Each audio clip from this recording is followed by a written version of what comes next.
हे what's up guys, welcome back once again. So दोस्तों, आज की कहानी जो एक्सप्लेन करने जा रहे हैं उसका नाम है पायलट। तो कहानी शुरू होती है हमारे मेन कैरेक्टर से जिसका नाम है चार्ल्स, जो कि एक रशियन पायलट है। वो इस समय छुट्टी पर है, लेकिन जब वो घर जा रहा होता है तो उसी समय उसे क्लोआ नाम की लड़की दिखती है जिसे कुछ लड़के छेड़ रहे थे। अब वो उस लड़की को उनसे छुड़वाता है, लेकिन आखिर में वो उसके खाने के सामान को लेकर वहां से भाग जाते हैं, जिसमें वो कुछ नहीं कर पाता।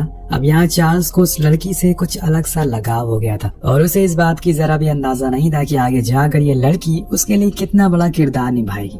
सीन शिफ्ट होता है वेस्टर्न फ्रंट पर और समय चल रहा है 1941 का, जहाँ पर हमें पता चलता है कि जर्मन टैंक अब उनकी सीमा के अंदर आ रहे हैं और उन्हें रोकने के लिए चार्ल्स को भेजा गया है। अब वो अपने प्लेन के साथ उन्हें बड़ी आसानी से तबाह कर देता है, लेकिन जो टैंक्स बच जाते हैं वो अब उनके ऊपर हमला करने लगते हैं, लेकिन अंत में चार्ल्स उन्हें भी खत्म कर देता है। तो उसके लिए अब मुसीबत बढ़ जाती है जब उसे पता चलता है कि उनके पीछे जर्मन प्लेन भी बढ़ चुके हैं, तो उन्हें अब फौरन बेस तक पहुंचना होगा। लेकिन इसी चक्कर में उनका दूसरा प्लेन क्रैश हो जाता है और जो दूसरा प्लेन था उसमें चार्ल्स और उसका साथी जॉन बैठे हुए थे। उनकी भी हालत बहुत खराब हो चुकी थी, किसी भी समय वो क्रैश हो सकता है। तभी हम देखते हैं कि उनका प्लेन का ऑयल टैंक में छेद हो जाता है, जिससे कि ऑयल अब तेजी से खत्म होता जा रहा था। चार्ल्स कहता है कि अब हमें कहीं भी क्रैश लैंडिंग करनी होगी वरना हम मारे जाएंगे।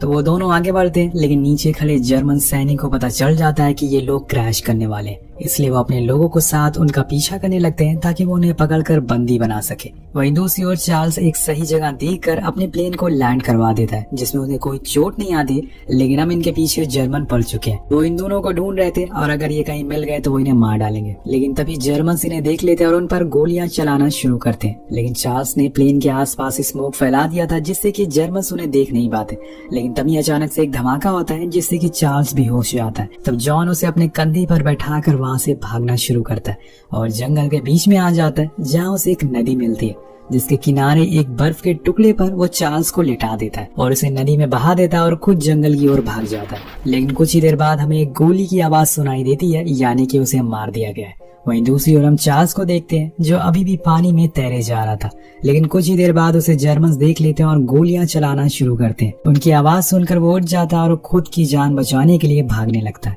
लेकिन तब तक एक गोली उसके पैर में लग जाती है जिससे कि अब उसका चल पाना बहुत ही मुश्किल हो चुका था। लेकिन उसने फिर भी जैसे तैसे खुद की जान बचाकर एक जगह जाकर छुप जाता है और वहीं पर आग जलाता है, क्योंकि ठंड बहुत ही ज्यादा और ऊपर से वो भाग भी नहीं सकता, क्योंकि ठंड बहुत ही ज्यादा और ऊपर से वो भीगा हुआ है। अगर उसे गर्माहट नहीं मिली तो वो ठंड से ही मारा जाएगा, इसलिए वो पूरी रात वहीं गुजारता है क्योंकि यहाँ पे वो सेफ भी है। तभी उसे क्लोआ याद आ जाती है जिसे उसे अपना खाना दिया था और खुद के राशन के टिकट भी दिए थे, क्योंकि उससे खाने को उन लड़कों ने चुरा लिया था। अब चार्ल्स के लिए क्लोआ का महत्व बहुत ही ज्यादा था और यही वजह है कि वो ऐसे समय में भी उसे याद कर रहा है। वो रात गुजारने के बाद अगले दिन फिर से अपने सफर शुरू करता है, क्योंकि जितनी जल्दी हो सके उसे अपने लोगों के पास पहुंचना है या फिर किसी रशियन के पास जो उसकी मदद कर सके, वरना जर्मन उसे ढूंढ लेंगे। और इसलिए वो पूरे रास्ते बस चलता ही रहता है। हालांकि उसे चलने में बहुत कठिनाइयों का सामना करना पड़ता है क्योंकि बर्फ बहुत ही ज्यादा मोटी है। रास्ते में उसे कुछ पेड़ के बीज भी मिलते हैं जिन्हें वो खा लेता है, क्योंकि पेट तो भरने के लिए कुछ तो करना पड़ेगा। जिसके बाद वो उस रात फिर से आग जलाता है और वहीं ठहरता है, लेकिन तभी उस पर कुछ भेड़िए हमला कर देते हैं।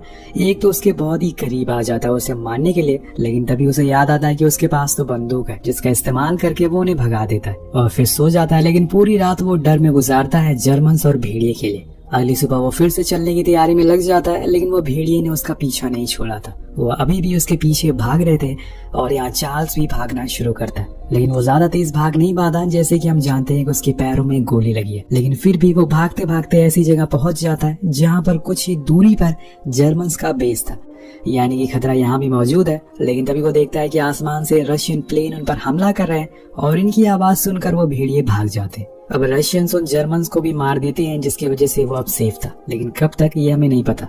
अब वो वहीं बैठा रहता है क्योंकि आगे चलने की उसकी हिम्मत अब हो नहीं रही है। उसके पैर में काफी दर्द भी हो रहा है। उधर जर्मन्स ने अभी भी चार्ल्स को ढूंढने की कोशिश नहीं छोड़ी है, वो बार बार हर जगह उसी को ढूंढ रहे हैं। इधर चार्ल्स क्लोव के साथ बिताए हुए दिन याद करता है, क्योंकि उसे याद करके उसे थोड़ी हिम्मत मिलेगी। अब हम फिर से पास में जाते हैं जहाँ में पता चलता है उस दिन के बाद ये दोनों आए दिन बातें करना शुरू कर देते हैं। तब क्लोवा बताती है कि वो एक सिंगर है और वो कई जगहों पर शोज भी करती है, और तभी वो फिर से हकीकत में आ जाता है क्योंकि अब उसे भूख लगना शुरू हो गई थी। इसलिए वो पास के एक नदी के पास जाता है जहाँ पर उसे एक जमी हुई मछली दिखाई देती है। वो उसे फौरन उठाकर ऐसे ही कच्चा खा लेता है, क्योंकि इसके अलावा कोई भी ऑप्शन, कोई भी चारा नहीं है अभी। थोड़ी सी ताकत आने के बाद वो फिर से आगे बढ़ना शुरू करता है, लेकिन चलते चलते अब रात हो जाती है। वो अपने पैर को देखता है जो कि अब पूरी तरीके से सड़ चुका था, बहुत ही सूज भी गया था, यानी कि अब वो और दूर नहीं चल सकता। लेकिन उसे ये करना ही होगा अगर अपनी जान बचानी है, इसलिए अगले दिन बिना कुछ सोचे वो फिर से चलना शुरू करता है। लेकिन तभी वो देखता है कि उसके सामने एक बार फिर आकर मौत खड़ी हो गई है, और वो थी भेड़ियों का झुंड। इसे दूर भागने के लिए उसके पास अब ताकत नहीं बची है, इसलिए वो रेंगते हुए आगे बढ़ना शुरू करता है। लेकिन अब उसकी मौत नजदीक आती जा रही थी, और तभी हम देखते हैं कि वो एक गड्ढे में जाकर गिरता है, जिसकी वजह से उसका हाथ में एक लकड़ी घुस जाती है। लेकिन कहीं न कहीं ये उसके लिए अच्छा हुआ था, उसकी जान तो बच गई थी, क्योंकि वो भेड़िए उस गड्ढे में नहीं आ रहे थे, जिस वजह से उसे थोड़ी राहत मिल जाती है।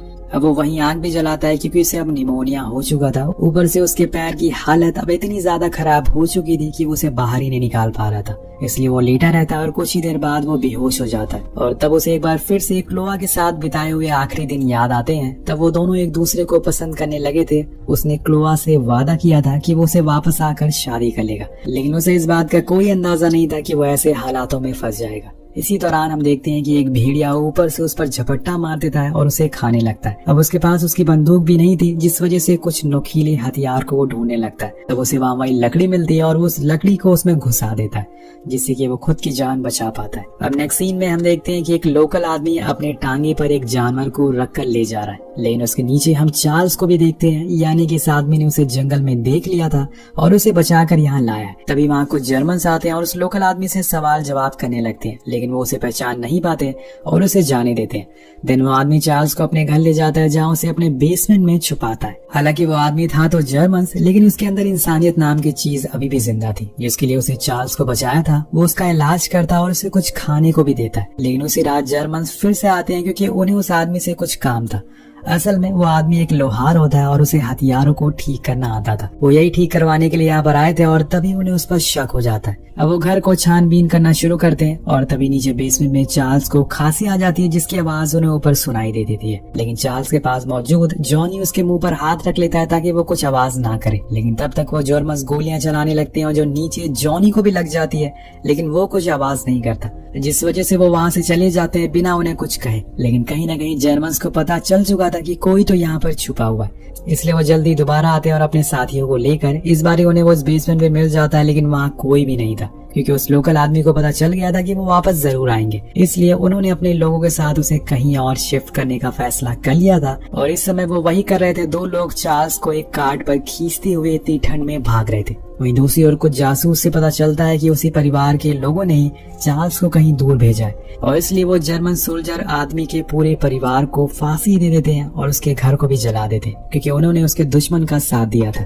तो एक आदमी को बचाने के लिए इन्हें इतनी भारी कीमत चुकानी पड़ी। अब जर्मन्स कुछ मीटिंग के बाद डिसीजन लेते हैं कि वो लोग ज्यादा दूर तक नहीं गए होंगे, इसलिए उन्हें कल सुबह से ढूंढा जाएगा। सुबह होते ही 3 जर्मन्स निकल जाते हैं उन्हें ढूंढने के लिए। वहीं वो लोग अभी भी चार्ल्स को खींचते हुए आगे ले जा रहे थे।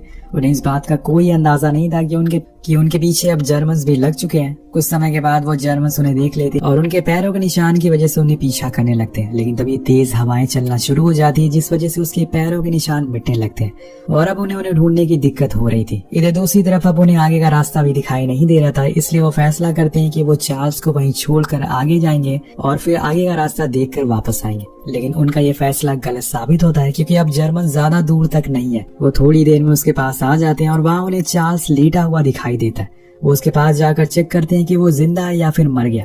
लेकिन तभी चार्ल्स अपनी बंदूक से उन्हें मार देता है। लेकिन तभी उसकी आवाज उन दोनों लड़कों को सुनाई देती है, जिससे कि वो भागते हुए उसके पास आते हैं। लेकिन वो जिंदा था। पर यहाँ उन दोनों लड़कों में आपस में ही लड़ाई हो जाती है, क्योंकि उन्हें लगता था कि चार्ल्स की वजह से उनकी जान जोखिम में आ चुकी है। इसलिए एक लड़का उसे छोड़कर वहां से भाग जाता है और जो दूसरा होता है वो चार्ल्स को अभी भी घसीटते हुए आगे ले जा रहा था। लेकिन वहीं पहले वाले लड़के को जर्मन्स देख लेते हैं और अब उसके साथ क्या करेंगे ये आपको पता चल गया होगा। लेकिन वहाँ चार्ल्स अब धीरे धीरे वो अपनी मंजिल के करीब पहुंचने वाला है, जो कि था रशियन बेस कैंप। अब वो उस वॉर जोन में पहुंच गया था, जहां पर दोनों देशों के बीच में आए दिन लड़ाइयां होती रहती है। इसलिए वो लड़का खुद ही लेट जाता और वैसे ही उसे घसीटते हुए आगे ले जा रहा था और कुछ ही देर में वो उसके एरिया में जाकर उसे छोड़ देता और फिर जाने लगता है। लेकिन तभी उसे गोली लग जाती है, जिससे वो भी मारा जाता है। उसने पूरी जान लगा दी थी चार्ल्स को बचाने में, लेकिन वो खुद की जान बचा नहीं पाया। अब यहाँ जब चार्ल्स की आंख खुलती है तो वो खुद को हॉस्पिटल में पाता है जो कि रशियन के अंडर आता है, यानी कि उन तीनों लोगों ने अपनी जान गंवाकर चार्ल्स की जान बचाई थी। वो लोग कौन थे ये तो चार्ल्स को नहीं पता, लेकिन उसे इतना जरूर पता कि वो उसके लिए फरिश्ते से कम नहीं थे। पर यहाँ से अब चार्ल्स के लिए दूसरी लाइफ शुरू होती है, लेकिन उसे जीने के लिए उसे थोड़ी दिक्कत उठानी पड़ेगी। अब उसे गैंग्रीन हो चुका है, जिस वजह से उसके दोनों पैरों को काट दिया गया और इस चीज को देखकर वो पूरी तरह से टूट जाता है, क्योंकि बिना पैरों के वो कैसे जिएगा यही सोचकर वो अंदर से खोखला होता जा रहा था। उसके साथ कुछ ऐसा हो जाएगा उसने कभी सोचा भी नहीं था, लेकिन यही हकीकत है। उसे अब इसी तरह से जीना होगा। वो कई बार क्लोव को लेटर भी लिखने की कोशिश करता है, लेकिन हर बार उसके मन में एक सवाल आता है कि आखिर वो उसका सामना कैसे करेगा।